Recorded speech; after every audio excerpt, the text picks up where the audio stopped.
This Canson sketchbook has been my bullet journal since 2017. That's right, 2 full years of budgeting and planning fit inside this book. It is a great opportunity to see a realistic snapshot of how my organization process has evolved over the past 2 years. So let's take a stroll down memory lane. This is my 2017 through 2019 bullet journal. I really enjoyed this Canson multimedia for the creativity that allowed me to have in setting up my bullet journal. I didn't have to follow the dot grid pattern because these pages are completely blank, which for me is really exciting and defined my bullet journal style of organization. So let's get into it. My first introduction to bullet journaling was on Pinterest. I saw this spread and I thought it would be a great tool to look at my finances and really develop that aspect of my adulthood because I didn't think I knew finances very well. So I started with my budgeting for Cancun trip that I went on in 2018, and I transferred that over in conjunction with a September financial budget spread. My budget spread is something that is a constant. It's in every single one of my monthly setups because it's really the best way for me to manage my budget, and it's really the foundation of how my setups are created. So although this is not an actual budget, it's more of an expense tracker. This is how I started because I had no idea what a budget is. I just started with my expense tracker for literally years. In October, I had a little bit of a base knowledge about how bullet journals should look.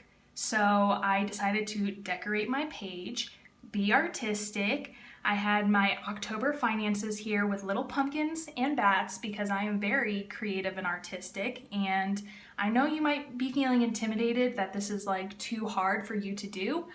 I understand. Drawing pumpkins is very hard. I was really interested in money. I'm obsessed with money. I love money. It is great. For my November, once again, expense tracker, but I started breaking them down into percentages. See, I'm like, okay, this is an expense tracker. Let me turn it into a budget by planning out what percentage I'm going to be putting aside. But, you know, that never was successful. It worked for like a month or two, but then at the end of the day, I was like, I don't want to be spending less than $100 every 2 weeks. I want to be spending all of my paycheck, and so that's what I did. This is my apartment shopping collection, is what it's called in the bullet journal community. And as you can see, it was a want list of things that I wanted but didn't necessarily need. I checked off the things that I did actually end up needing and purchasing for my apartment. Here I dived into the realm of chore tracking or habit tracking, and this was my inevitable downfall. I thought it was so useful, but really I used it as a tool to manipulate and control people in my life by saying, hey, look, I tracked that I cleaned the room, therefore it is your turn to clean the room because I did it twice this week, so now it's your turn. Very manipulative of me because I'm a petty person. December, once again, budget. I got very fancy as well. I have this ornament, or is it a bomb? Who knows? I was feeling vindictive. Let's roll with it. December also had a chore tracker. See how it was on the other page? Because why would your monthly spreads be next to each other when they could be on a completely different spread? This is my Christmas idea spread, which seems like it would be a good spread, except for I wrote it in pencil. I had no idea what I was doing, and furthermore, I did not get anybody on the list anything that I wrote that I would get them. Going into my 2018, I had my resolutions and my goal planning. I love New Year's resolutions. New Year's are my jam. I love it. Best holiday ever. 10 out of 10. Would do every year. So I started with my goal setting. I decided to base my resolutions off of Maslow's hierarchy of needs. because I didn't know anything about goal setting. I loved the idea of changing who I am completely. However, I did not have the tools or steps to make realistic goals to make gradual progression instead of just fixing everything in my life because of one day of the year. This goes into my January budget monthly spread. So I have my budget on one side, once again, still an expense tracker because your girl's dumb and doesn't know how to do a budget. My habit tracker, which transformed into a mess. And then I started using my bullet journal as a actual journal, which was difficult because, like I mentioned, all of these are blank pages, so writing in a straight line, not good. I'm not going to show it to you because you don't need to be reading my journal, you nosy person. February, once again, so creative, so aesthetic. Ooh, who is she? Oh. Something I added was a weight tracker because I was really obsessed with fitness. I don't know if you can tell this about me, but I am an obsessive kind of person. I like to track things, or so I thought. I like to track things when it makes me feel good about tracking them, and when it makes me feel like I failed, I don't like doing them, which is why I don't do them anymore.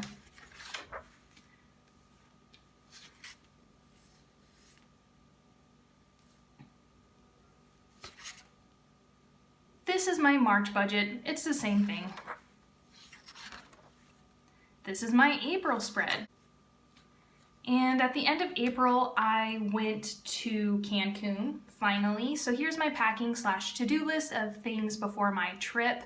The page prior is kind of a scrapbook collection of paperwork that I collected to remember the trip, but you can't look at that because it has my personal information. In June, you're starting to see things get more minimal. This is something that happens every single year. I'm assuming it's going to happen here in 2020 as well, where in the summer months, it's too hot, I can't be bothered, I stop doing my budget, I stop doing my goal setting, and really, I just fall off the boat of bullet journaling because I have other things to do like sweat and die.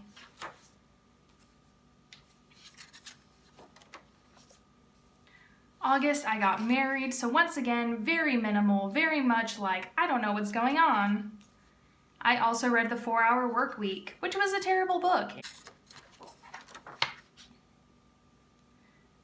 September, I brought back the journal. And in November, the next 2 pages are about my job search and my school search, so I'm gonna skip those pages. My November spread, I don't know if you've noticed, but look, I integrated scrapbook paper. That's right, I'm entering the big leagues of bullet journaling because I have accessories to go along with my bullet journal. I saw Venom, very cool. In December, once again, I am getting extremely fancy. I have my scrapbook paper. I have my font that's different than my normal hand lettering. Furthermore, the fundamental basics of my bullet journal have not changed at all, and in fact, are hindering my development and ability to learn because I'm so stuck in my ways. But, did you see this? What is it? A calendar spread? Oh my goodness, it's not like I have an app on my phone that I use regularly to track important dates and important scheduling tasks. I need to have a calendar spread as well. So I started off with a 2018 review, which I actually liked. A weight tracker for me to fill out for the whole year, which I obviously did not like. Did I mention I don't do habit trackers? I have my future log, which has birthdays on it, holidays, which are all in my calendar, and has no real benefit besides taking up a crap load of time. This is my goal setting page, and surprisingly, I actually got a lot of goals done in 2019, and that's because the goals are very loose termed, very easy to accomplish, so I can feel good about myself that I did something productive this year. My January spread once again integrates the calendar spread, but I'm also trying to add dot grid systems. I'm very confused. Don't worry, it's throughout the book because guess what? Not a budget, still expense tracking. My monthly spreads are now 2 pages long with lots of stuff for me to do, all of which I never actually did. I started meal planning because your girl's broke.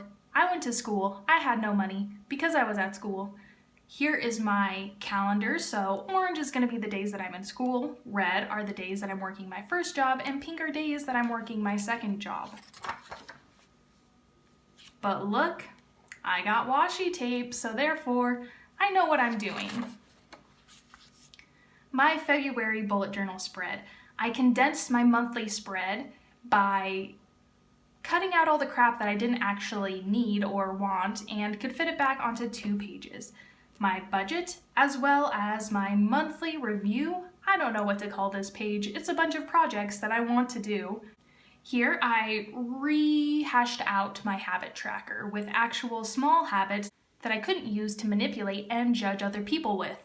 I have a savings tracker because, why would I use the savings in my budget spread when I could have it again on my secondary page to once again not actually save any money?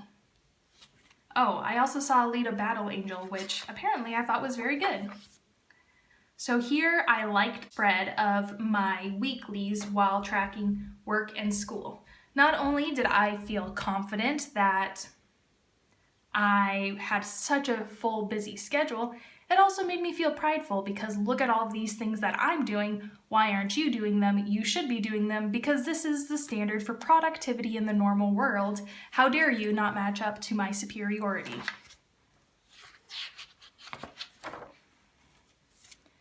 In March, I really cut back on the flamboyancy of the last year.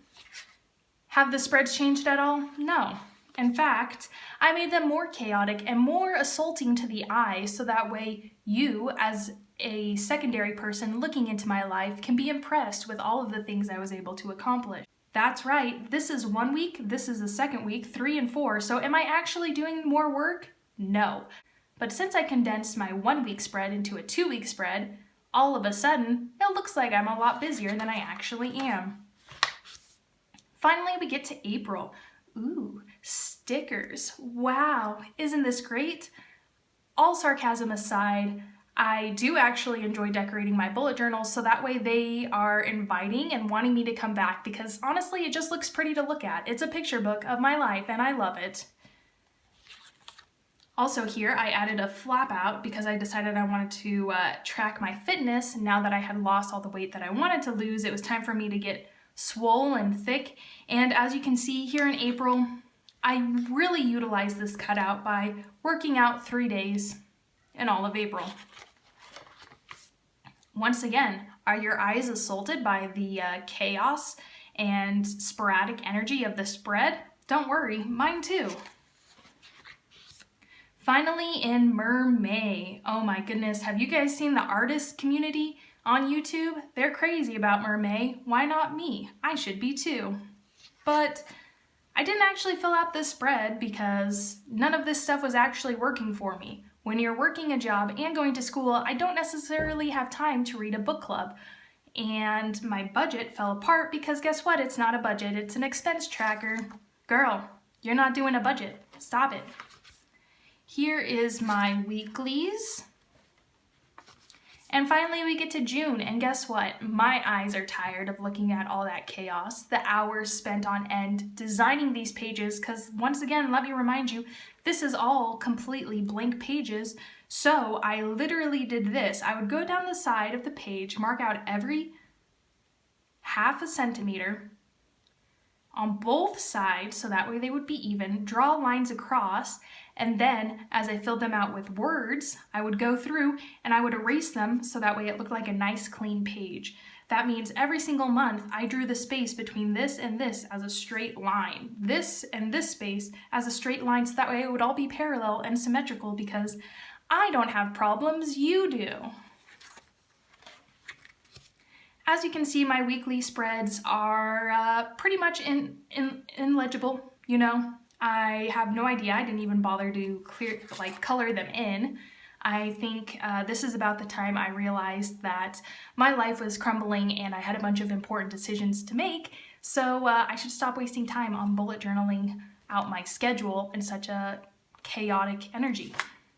Finally, for July, just like in 2018, all of my bullet journaling ceases to exist. And in fact, I have one weekly spread, and then I jump over to September.